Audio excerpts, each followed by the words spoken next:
I'm here again to give you some simple themed activities that you can do at home with your toddlers and preschoolers, meaning that you don't have to go buy a bunch of stuff or spend tons of time, which we never have enough of, preparing activities.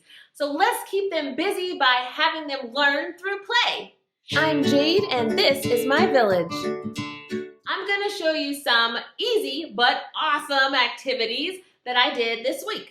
The topics that we learned about this week are rain, because it's springtime and raining. And then we learned about the ocean and also gravity.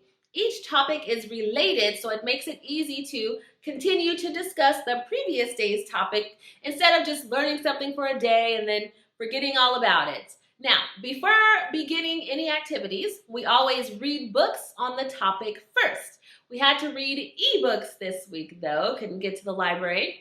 Then, to keep teaching them about rain, we started with a science experiment.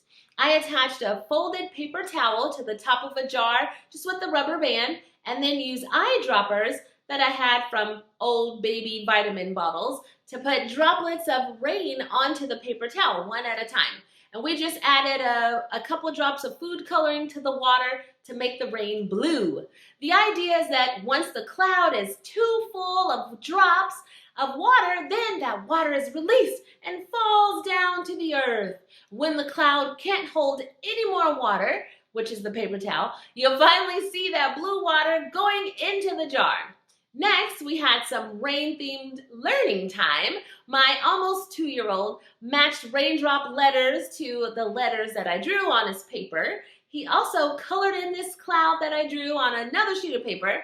I just cut it out and glued it to the paper with the letter raindrops. While he does that, my 3-year-old is doing raindrop math. He has to draw the number of raindrops that are in the clouds and then add them up. It's addition. Later, we made umbrellas to play with. You just cut one paper plate in half to make the tops of the umbrellas, then cut the handles out of a second plate. I had them color their plates before gluing the handles on, but you can attach them ahead of time if you prefer. You can also give them cool stickers to decorate the umbrellas with.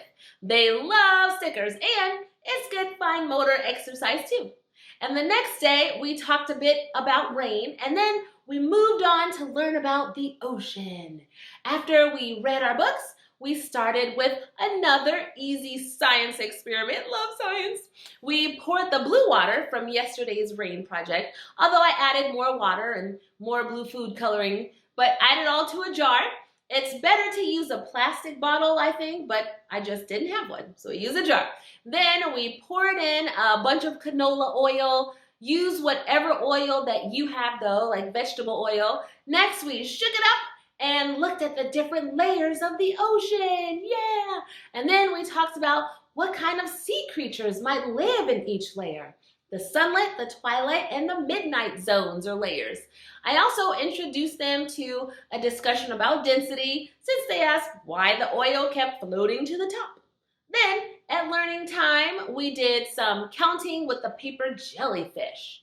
If the number 5 is on the jellyfish, for example, then he just has to add 5 legs of his choice from a pile. The legs are twine, a plastic cord, string, just use whatever you got. The oldest practiced creating patterns with little paper fish of different colors. You can also have goldfish for a snack or do sea creature exercises like the crab walk. And for sensory, we pressed the seashells into the Play-Doh and talked more about fossils. Lastly, we poured that oil and water mix into a pan to mimic the ocean.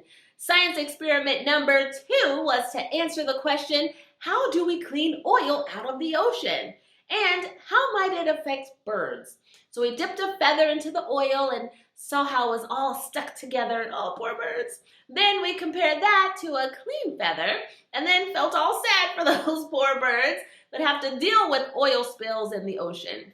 Next, they thought of ways to clean the oil out. So they said, oh, we could just soak it up with the paper towel. That didn't work. Great thinking though. Then they thought scooping out with the spoon was working, but they ended up just scooping out a whole bunch of the liquid really. So what we did was we added some dishwashing liquid to break up some of the oil. And then the experiment's over. We had lunch. We followed up the ocean theme with the gravity theme.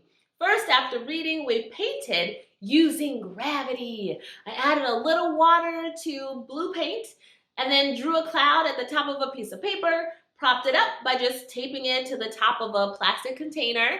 I put a baking pan at the bottom of that container though to catch the blue paint that fell since it's kind of watery. Then they scooped up the paint with a spoon and made raindrops by watching the paint get pulled down the page by gravity. I could have used an eyedropper now thinking about it. But next we watched gravity at work by rolling things down a ramp. The ramp is just a shelf that I had in the garage, but you can use cardboard or anything that you have really that's rigid and smooth.